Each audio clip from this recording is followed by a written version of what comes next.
வேலை செய்ய தெரியுது ஒருத்தனுக்கு, அவனுக்கு வேலை இல்லை.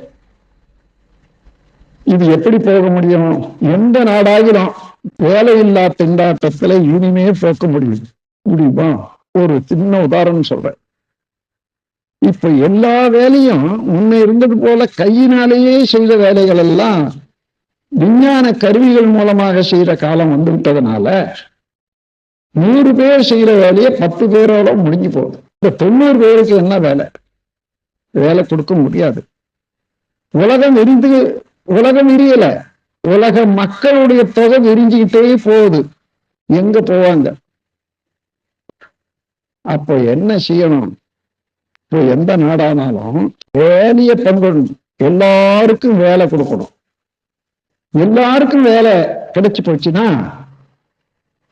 அந்த வேலையின் மூலமாக அவருக்கு சாப்பாடு கிடைக்கும்.